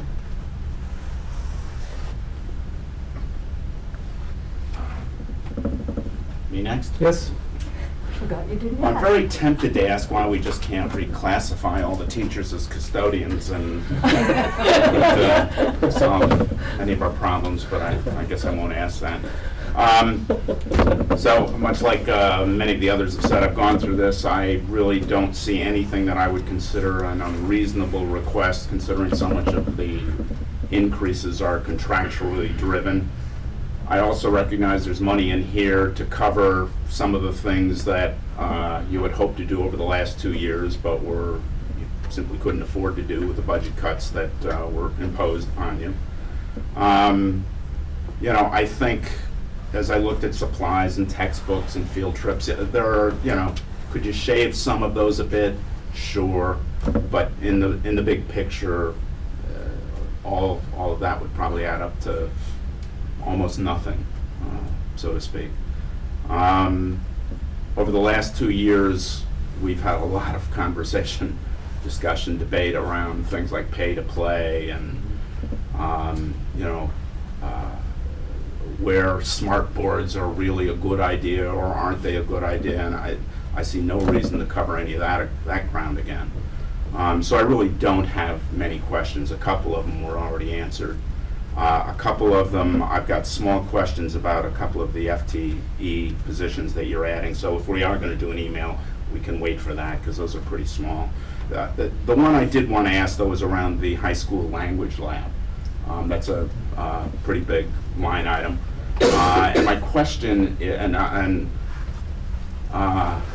I'm sure a language lab today is nothing like a language lab was when I was in high school. We can only hope. It's still up there, Jim. We have electricity today. Not in my house. That was probably the thing I hated most when I was in high school was language lab. Anyway, I'm curious what alternatives, or were there alternatives that were explored to redoing the language lab as is laid out? Well, I think that In the your whole, proposal. yeah, I'm sorry, that I've often said, talking about language instruction today compared to when I took it, when you took it, some of us were in the school of, my aunt has a green pen, school of French, and We were able to conjugate verbs, but we couldn't speak the language. And I think the premium in language instruction for the last several years has been really using language and having an ability to speak it. And I think we've got a good story to tell with the success of kids and the numbers of kids who go on into the advanced placement where they're taking, and the numbers of kids who take a couple of years of different languages. But the actual facility, we've moved that to, you saw when we were looking at the capital non-recurring, the arrows of things that were deferred. We've been deferring that language lab now about 4 years, I believe. It's virtually inoperable. It's not quite the 8-track cassettes that some of us had at one point, but it's pretty close. And so it's virtually, that one lab is virtually not operable. Let me say that. So of the 200,000 in the proposed projects and technology, that represents, I think, 157,000 or thereabouts of that 200,000. So it's pretty important, we believe, to really give, right now, to schedule kids into the lab is problematic, because we have one lab that works, and this one is really... We get 6 FTEs on bicycles. Well, my question isn't around, does there really need to be something done? I'm convinced that something really needs to be done. What really, I guess, is behind my question was, my thought was that maybe there was a different way to do something than at least what I used to know as a language lab, in terms of maybe online training or something where an individual would get hooked up with a computer and work not necessarily on their own, but in a different way than at least the way I used to know a language lab to operate. The instructors are using computers, for example. Kids will take a virtual field trip to Madrid and will have to go to a restaurant and order a meal, or go to a hotel and rent a room, whatever. So we are using technology to because there isn't the access in the lab, but it's not right now where we are. It's not the same kind of opportunity where the teacher can have the headset on and hear 20 kids individually or collectively responding to questions that are being asked. So yeah, they're using some technology. The lab itself uses online capabilities, and I think that's going to be an emerging area for us as we go forward. Okay. But it's not there now. All right. Well, that's what I was really wondering. It is a computer lab. Right. And we did try and work and drive down the cost savings. The cost has gone down every year, and we were leasing the computers rather than buying them, which we had done before. But at the end of the day, there still is a price tag to get this particular type. The state requires that you send them digital recordings now instead of cassette tapes for the AP exam. So we need to have a digital lab to be able to do that. And again, I defer to what the World Language Department has done extensive research on this, and it's comparable. It's the same version that they have in the existing digital lab. They want to make sure they have enough lab space to cover the classes that they have. And if it's, most of the money's in computers and so on and so forth, it's not it's not a 15, 18-year life. Is it primarily technology? I mean, I was wondering why it didn't end up on the list of bonded, but if it's all computers and technology. Some schools have done it that way, but it becomes part of a larger project. Brian McMahon, when they redid Brian McMahon High School, it was part of the building project. Okay. And other schools around have had it, but that's a whole different thing. When you're rebuilding a whole high school, Right, yeah. That's different than what you're talking about. Yeah, okay. Just to pick up on my old standby, right, the participation fees. So we've gotten a lot of letters with respect to that. So I know that some of our surrounding towns have participation fees, including some towns that have recently adopted them. Can you provide us what if we were to adopt what their town participation fee, so it'd be a multiple level schedule, what would the revenue be? Can you provide us with that? And then in conjunction with that, the supporting schedule of the different athletic and co-curricular programs and the enrollment as it relates to that, so we can understand how the breakdown rights to what those totals would look like. That's actually in the book. Is it the book? The breakdown Well, by it's- number of athletes per sport. Oh, we're doing- and cost. Okay, so I'll look through it again, but it was the overall. You gave us two sort of different proposals in here. They weren't proposals, but they were, you know, concepts. One was $225, I think, just for sports. That's the per Richfield. student, Right, right. Richfield And then has- the other one was $75 per student for every Right. single activity. But whether it was Richfield has sports or not. several tiers, and I think in terms of students participating in a single or multiple sports and/or co-curricular, and I'm not sure how Darien looks right now. It's also another town, but if we can get what that revenue would look like if each of those models were adopted, what that would look like, and commensurate enrollment behind that as well. You know, we've gotten a lot of letters listing things that parents feel now that they're paying for, kind of in support for that, and things that they are paying for now within the school. And the one that we've seen a few times, and I've seen repeated by other people numerous times, and Tim, maybe you can clarify this, is the AP exam. It's out there right now that you have to, in order to get credit at the high school, you have to take the exam, and therefore the parent has to pay the $90 or whatever it is now for the exam. Is that true that you have to take the exam in order is that Wilton's policy, that you have to take the exam to get the credit? It's not a pervasive policy. We do have certain instructors, I should say, that really have put that in place where there's an expectation that you take the exam. So there's an element of truth in it. There's other AP courses where, we have some students who take 5 or 6, so there has to be some flexibility. The bigger issue, which is becoming, quite frankly, less so over time, is the extent to which we're trying to help our student body understand that this can pay dividends in their college placement process. But many colleges and universities are going to placement exams in lieu of, so. Yeah. I mean, that is, I could say that my daughter took those classes. She paid for all of those tests, but she did reap the benefits in college because she got an extra boost in terms of admission, as well as she was a full semester ahead of everybody. So she's, which of course means this semester she's slacking off, discovering herself. But losing that alone, there's no yes, we question. do pay If you for were it. going to a college where they give the AP credits, I mean, some of them, Yes. my son took them all too. He happens to be at a college that doesn't give AP credits.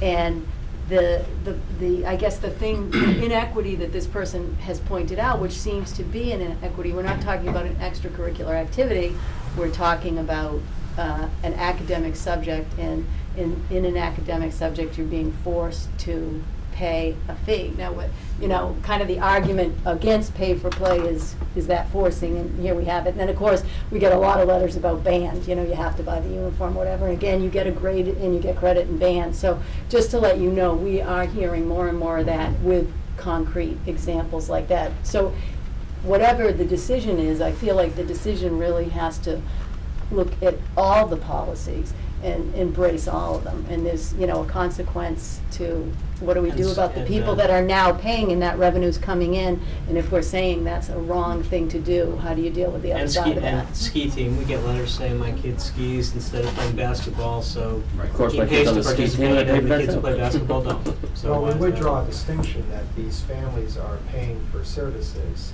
and are receiving, they're paying for tests, they're paying for uniforms. These are not revenue generating lines. No, I understand that. No, I know that. We I need to know. draw that distinction. Oh, yeah, I didn't mean to, but the people are raising the argument of, And what is okay, the we don't ski charge team? for that. What is the ski team answer? Why is the ski team something you pay for and the basketball team not something you pay for? That's a booster. I It need is a more booster. information on that. Okay, I'm just curious. Well, my daughter's in ski team, so I pay for that as well. Right. So, Right. but you pay for your uniform, you pay for the bus, you pay for. They hire extra coaches on their own, the ski team. Yeah, but it's more than that. Yeah, It- no, but it there are- covers no, in addition transportation to that, where the it does, coach where does. the basketball and others are. Moving along. Moving along, right. So what we will do, assuming everybody's gotten all their questions out on the table and answers, we will follow up with any additional questions via email. You guys submit them to me, I'll submit them to Gil, and you can pass them along.